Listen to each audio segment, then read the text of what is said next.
Hello and welcome to English with Jimmy. And today's subject, we're going to talk about cooking verbs. Okay. When you are in the kitchen, you don't only cook or make, there are other verbs that you use while you are in the kitchen. So if you are making a video to talk about the food you're cooking or a recipe or a nice meal you're going to cook, or if you're talking to a friend telling him how you cooked that meal, or if you're writing a recipe or whatever, you're describing what you're doing in the kitchen, you need to know most of the verbs, okay, that you use in the kitchen, okay? So without a delay, because there's lots of them, let's take a look here. We got some. You eat, definitely. You eat the food in the kitchen, okay? You eat it. You nibble, like you got peanuts or something like just nibble on them. Just take like one or two, okay? Nibble. You drink, yes. You might drink some milk or drink a glass of wine or some water in the kitchen, okay? You slurp. Slurping is making noise when you're drinking, but you shouldn't do that. It's not polite to slurp. You touch. Definitely you touch the food, okay? When you are making. You smell. Also, you smell the food. If the smell is nice, okay? If it is manky or a little bit rotten, if it is ripe, okay? You assess the condition of the food, so you decide whether to eat it or not. When you're describing food, you use all your senses, or most of your senses. Your eyes, you see what it looks like. You use your nose to smell it. You use your hands to touch it, and then you use your mouth to eat it and to taste it. Rinse. After washing the dishes, you put them on to rinse, okay, to dry. To dry, yes, you dry the plates, okay? You rinse them first. You wash them under the tap, okay, with liquid soap or whatever, and then on a sponge or a brush or whatever, and then you leave them to rinse. And when they are dry a little bit, you dry them after that. Kneading, you do that when you are making bread or pizza. You put the flour and water, a little bit warm water and yeast, and you leave the yeast and the flour, you cover them and you leave them in a nice warm place to ferment. Okay, and once the dough, okay, is dough,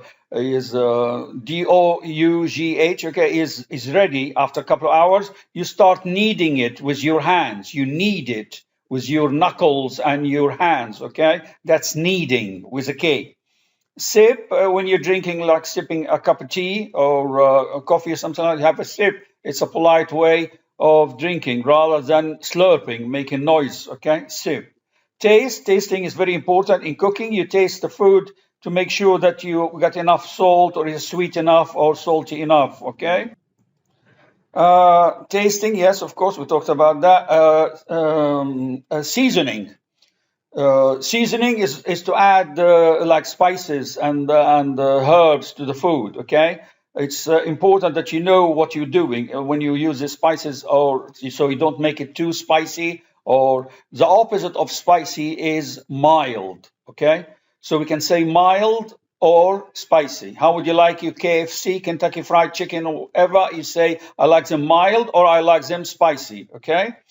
Same with cheese. You like the cheese mild, which means newly made, or mature or extra mature. Extra mature will be very strong taste. Once you put it in the fridge, the whole fridge will smell, okay? If it's a cheese is extra mature, quite old, okay? Mild, mature, extra mature for cheese, mild and spicy for food, for any kind of food you ordered, okay? Mild can also be used for weather, mild weather. So mild, we can use it with cheese, we can use it with food to make it mild or spicy. mild and mature, and mild weather and severe weather. Okay. You break eggs. Okay, before, if you're making an omelette, or if you're making fried eggs or whatever, there's lots of ways to cook eggs. Omelette, scrambled eggs, okay, fried eggs. You can have Scottish eggs. You can have, if you don't know about Scottish eggs, check the internet. Although I might talk about them in another video. You can have what else we said? Poached eggs, yes. Soldiers. There's different types to make eggs. So you break eggs. Cool. You leave something to cool down in the kitchen. Melt. Yes. The butter melts or the ice cream melts if it's outside the fridge. Okay. Warm up. You can warm up a glass of milk or whatever if you want to have a drink, or warm up some food in a microwave. Peel, you can peel a potato, or you peel an orange, okay, peeling. Heat, you can heat something similar to warm up, but heat means more than warm, actually, to make it really hot. You spread butter on your toast. You spread the butter on your toast. Squeeze, you can squeeze a lemon, okay, or you can squeeze an orange to make an orange juice. Layer, you can layer pancakes, okay, put them on top of each other, and you put some butter and some syrup, and then enjoy yourself, okay, if you like pancakes. I like pancakes. Make, yes, you make anything in the kitchen, making. Make bread, make whatever, okay, but if you're putting in the oven, you call it bake, okay, not make. Roll out, you can use the rolling pin. We talked about the rolling pin in the kitchen utensils. You can roll out the pizza or the bread, okay? Rolling pin with roll out. Chill, if you bought a bottle of wine, white wine, okay? Because red wine, you drink it at room temperature, and with meat or chicken. White wine, you drink it chilled from the fridge with fish, okay? So you put a bottle of wine in the fridge to chill. Fry, you can fry eggs or French fries, or fry a steak if you want, okay? Freeze, you put some food in the freezer, so it could last a long time, like a chicken or whatever else, or vegetables or whatever. You put them in the freezer, so they last a long time in the freezer, but not in the fridge. Fridge is for a short while, probably a few days, but freezer can last a little bit longer. Probably a month, okay, or more. Steam, you can steam vegetables, yes. So it's very healthy, actually, when you steam vegetables. Wrap, you can wrap a sandwich for the children before they go to school. You wrap it in cling film, the cling film. Also, a suggestion, guys, if you are going to the supermarket, walk in all the different aisles and look at all the shelves and all the food on the shelves. Try and name it in English, okay? You go to the meat section, the fish section, okay, the toiletries, you go to the dry food, you go, just wander, vegetables, fruits, wander about the supermarket, look at all the foods and try and name it and remember the names. That's very good practice for you to remember fruits and vegetables, spices, and items that are sold in supermarkets, okay, for food. Pinch, like you take a pinch of salt, okay, and you put it on the food, add it to the food. You can also pinch rather than using a measuring spoon. Measuring spoon is the right way, but some chefs like to use their fingers so to adjust. I don't know, they're probably used to it rather than the measuring spoons for the quantities. So a pinch of salt, okay, and you throw it. Pinch means someone can pinch you on the skin. So you could say, pinch me. Oh, I won $1 million on the lottery. Please pinch me. I can't believe it. So pinching means you want someone to like squeeze your skin a little bit, okay? Some of the verbs are used in idioms and phrases, okay? Like someone who doesn't speak the truth. You can say, take his words with a pinch of salt. Take his words with a pinch of salt, which means don't trust him, okay? Pinch. Rap, like if you're watching a director making a film, when he finishes, he says, that's a wrap. We just finished, okay? Cover, like a cover up. You can have a cover on the bed, but also to cover a cover you can use to put it on a pan or a saucepan or, okay. Pour, you can pour tea, pour the tea or pour the milk or pour the sauce or pour the water, pouring, okay, pouring, not pouring. Pour is for a person who has no money, but pour, Pour. Dry, you can dry the dishes after you wash them and you left them to rinse, then you dry them. Brew, okay, how do you make tea? You turn the tap on and you fill the kettle with water. You let it boil. Once it boils, you pour the water in the teapot, and then you add a spoon of tea leaves. Okay, you stir it a little bit. You put the lid on top of the teapot, and you leave it to brew. Okay, so the flavor of the tea will just appear in the mix or blend with the water, okay? Come out in the water. Brew can also describe beer.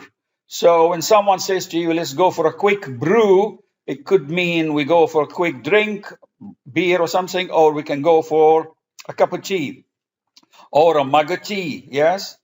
Okay, ferment, yes, ferment is when you're making the dough for the pizza or for the cake, okay? You ferment it, you add yeast to the flour and to some warm water, and then you mix them and you leave them to ferment. So the yeast bacteria will work in the flour and make it grow like a little bit, and then when it's ready, you can start kneading it and using the rolling pin to make the bread or the pizza you're making. Whip, different from wipe. Wipe, W-I-P-E, you clean the table. You wipe the table before setting it up and putting the cutlery, the spoon and the forks and the knives and the tables and the plates and the napkins on the table, okay? But whip means to whip the cream, okay? You can whip the cream, okay? You can whip the whip comes from whipping, a verb like you can whip a horse. If you are in a race or something like that, the jockey will whip the horse. But here we're whipping cream, whipped cream. Marinade is to add oil and spices and things like that to food you're gonna use cook in the oven or in a frying pan or in a barbecue, and leave it for like a couple of hours or 24 hours in the fridge. Marinade, you put oil and spices, different types of spices, okay, like parsley, coriander, basil, salt and pepper and ginger and cumin and so on and so on. You can mix flour and some other things together. You can mix them together. Mixing. Sterilize is very important for babies. If you have a baby in the house, you need to sterilize the bottles for drinking the milk. So you must put the bottles in boiling water in order to sterilize them, to kill all the bacteria and the germs, because babies are very sensitive. They have no strong immune system when they're young. They don't have antibodies to protect them from germs. So you need to sterilize milk and any food you give to the baby, okay? Soft food. Taste, we said tasting, yes. Defrost, you take the chicken or the turkey or whatever, you take fish or prawns out of the freezer to defrost, which means sow, the ice will sow from it, okay? Weigh is very important when you're preparing a meal with certain measures. You need a scale so you can weigh, not weight. Weight is the noun, but weigh is a verb. You weighing, if you're in the supermarket and buying some apples or potatoes or whatever, and in a certain quantities, you need to weigh them before you go to the counter and the checkout to pay for them. Scramble, you scrambled eggs, yes, okay. Poached eggs, we said poached eggs, for those who don't know it, you boil the eggs in boiling water, but you put it in a container without any fat. So there's no butter and no oil or nothing. You just put the oil, the egg, you break the egg and you put it in a container, plastic container, and leave it in simmering water. Simmering, not boiling, okay?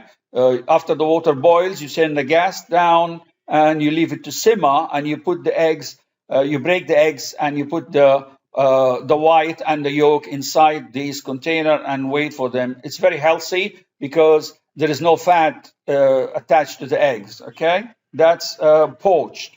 Cut, you can cut meat, cut whatever you like, cut cucumbers or carrots or whatever.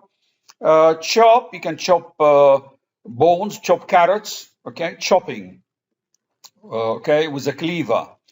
Wash, you wash the dishes. You slice, you can slice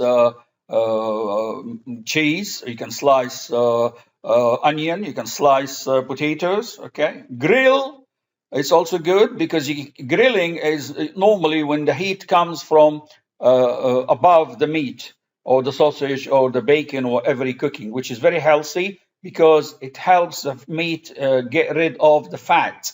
All the fat will drop down, okay, in a tray or something like that, and the meat will be very healthy because there's not too much fat in it. Grill.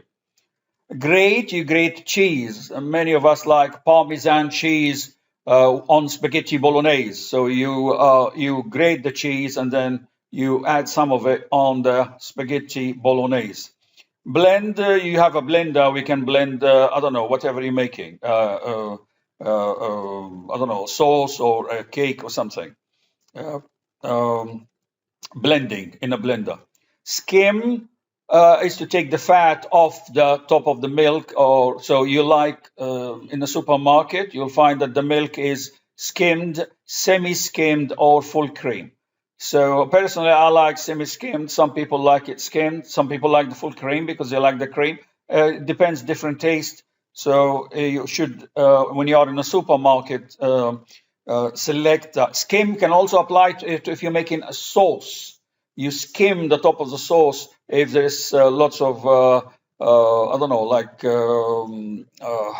bubbles and things like that, extra stuff you don't want. If you're making a fish soup or something like that, you need to skim it so you can make it, or drain it in a sieve, okay, or in a strainer, or okay, to get rid of all the hard bits and maybe just left with the sauce only. Mince is mince meat is the meat you use for making spaghetti bolognese. In America, they call it ground beef. Okay, in England we call it minced meat. So you have a mincer and you put the meat inside the mincer, and the meat will come very in small bits like that, and then you can cook that with some oil and onions and garlics or whatever and some spices, and then you add the tomato sauce. And Bob is your uncle. Enjoy your spaghetti bolognese. Simmer is once the sauce is boiling, you turn the gas down, very, very down, and you leave it to simmer. Okay, maybe for 20 minutes in order to make it thicken a little bit. So simmer is heating something, okay, not boiling it. Okay, boiling is lots of bubbles and so like that. But simmering is to turn the gas very, very, very low. Mash, most of us like mashed potatoes. How do you make mashed potatoes? You wash the potatoes and boil them for a while in a pan or something. And once they boil, you take them out, you leave them to cool a little bit, remove the skin, and then you mash the potatoes and you add some people add milk, add some butter, salt, and pepper, and then mash them all together. Okay, some people like to put parsley, green parsley. Some people like to add garlic as well. And it depends what you want in your mashed potatoes. It's a staple diet for many people in the West. Okay, we like it, and mashed potatoes with steamed vegetables and a steak is a perfect meal, actually. Carbohydrate, fiber, and protein. Bake, yes, you bake a cake, you bake bread, okay, you bake a pizza. Stir and shake, okay. Mr. James Bond, like his drink vodka martini, shaken, not stirred, okay. I never knew the difference between shaking and stirring. You shake it with your hand like in a cocktail container, this metal one that you see the barman doing it, okay, shaking, or you can stir it with a spoon, whatever you like, shaken, not stirred, Mr. Bond. Boil, which said that you can boil some milk, some water. Dipping, when you have dip, like some of us like to have soldier's eggs, and you eat the eggs by dipping them. You cut the top of the egg, and it's like softly boiled, and you got the yolk. And some people like put salt and pepper and dip the toast inside the egg. But it's not recommended to eat raw eggs or eggs that are not cooked hard because of salmonella, unfortunately. They spoil the fun out of this. So it's better to eat hard eggs. But dipping, you can dip anything. You can dip, I don't know, celery in some I don't know, sauce or cream or whatever. You can dip, you have dips with your cream crackers or with your crisps. You can just dip it in any kind of sauce, spicy sauce or mayonnaise or anything like that while you're watching a nice, lovely film on TV. A barbecue, we all know what's barbecue and how to make it. Put coal, put solid fuel, put some dry leaves, and set it alight and leave it for a while until all the black smoke is gone, and what you left is the coal simmering with a gray color. And this is the right time to put the steak and the chicken and whatever, and the fish, whatever you want to cook as a barbecue. Saute is to you can like cook some vegetables with a little touch of butter, okay, on the stove, very low temperature. Roast, you can roast potatoes, you can roast meat, you can roast chicken inside the oven. Cook, yes, the verb for cooking. Clean, yes, you should clean wherever before you work on any service. You clean that service completely, and sometimes you can use Dettol or any kind of something to kill the germs. Okay, when on any service you use to cook, that's very important to kill the germs and the bacteria, harmful bacteria. Sizzling is if you're cooking steak or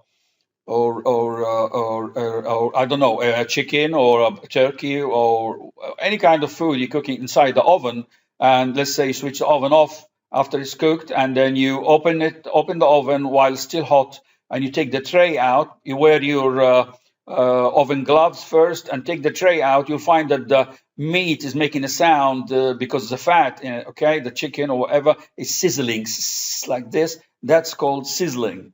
So it's lovely, and the smell would be nice to see it. These are okay. Yes, piping hot, piping hot. Most restaurants, when you order a hot meal, they put the meal in a hot plate, and that for a reason to keep the meal hot for a long time. They have a heater, electric heater for the plates to keep the plates hot, and hence the food will stay hot for longer, especially if you're a businessman and you're having like a business lunch or something like that, and you're discussing. You are not only focusing on the food, you're talking and eating. So that takes a while. If the plate is cold, the food will get cold quickly. That's why the plates are heated up. So always the waiter will be warning you when he's serving you, putting the plates in front of you with the food. He will say, "Be careful, sir or madam. The plate is piping hot, which means the plate is very hot." Okay. So yes, that's one of the tricks they use in a restaurant in order to keep the food hot. I think that's most of the verbs that we use in the kitchen, guys. Okay. Here are some of the verb: grating, grilling, layering, okay, leveling, okay, pinch of salt, pouring, scrambled, okay, simmer, right, slice, yes, spread and stir. You can see that. Here's more verbs like sprinkle, when you sprinkle a little bit of chocolate or something on top of the like chocolate bits, okay, or crumble, okay, or what else? We said fry, beat, yes, grate, slice, cut, smell, stir, bite, yes, you bite, you can bite something in the kitchen, okay, peel, mince, put, okay, we did all that. More verbs, whisking, like you can use the whiskey for whisking, kneading, okay, grating, sprinkling, slicing bread, okay, cutting or chopping, okay, cooking, adding, peeling, okay, boiling, squeezing lemons, okay, whisking, cutting or chopping, frying, pouring, you pour, okay, boiling, okay, stirring, okay, um, cutting again and slicing and opening a can, peeling, peeling, okay, you can use peeling as well, cracking eggs. These are all just some examples of the photos, okay, straining, a strainer, okay. More chop, dice, okay, slice, spread, fry, melt, peel, grate, roll out, knead, mix, okay, I don't know, weigh, yes. There's lots of verbs, guys, that we use in the kitchen, okay, for cooking. Please practice using them as much as possible. Be specific instead of saying make or cook or make and cook. No, you got to be specific in order so you can describe the recipe and the way to cook a certain meal properly. Okay, so you not only you know the equipment in the kitchen, you also know the verbs that you're using in the kitchen, which we've mentioned before. He's more breaking, kneading, and rolling and whisking. Okay. Carving, yes, carving. Okay. In a carvery, you can carve meat. Okay. Cutting, slicing, chopping, steam, boil, fry, barbecue. All these are, there's lots of verbs actually, but I hope I mentioned most of them actually. Okay. There might be some I missed or I couldn't remember, but these are most of the verbs that we use in the kitchen. Pour, measure, stir, drain, mash, peel, grate, cut, roast, and bake. Okay. That is roughly most of the verbs that we use in the kitchen. I hope you found that video useful, and please practice it a lot when you try and talk to each other and mention the verbs, okay? Think in English, guys, and this is a way to improve, especially in the kitchen, because most of us, I mean, shopping and cooking is one of the most activities that we do and quite often in our life. Okay, always you get in the kitchen more than once a day, like breakfast and lunch and dinner. So it will help really that you remember all the verbs and the equipment that you use in there. It will help your English and will improve it quite a lot. That's it, girls and guys, and I thank you.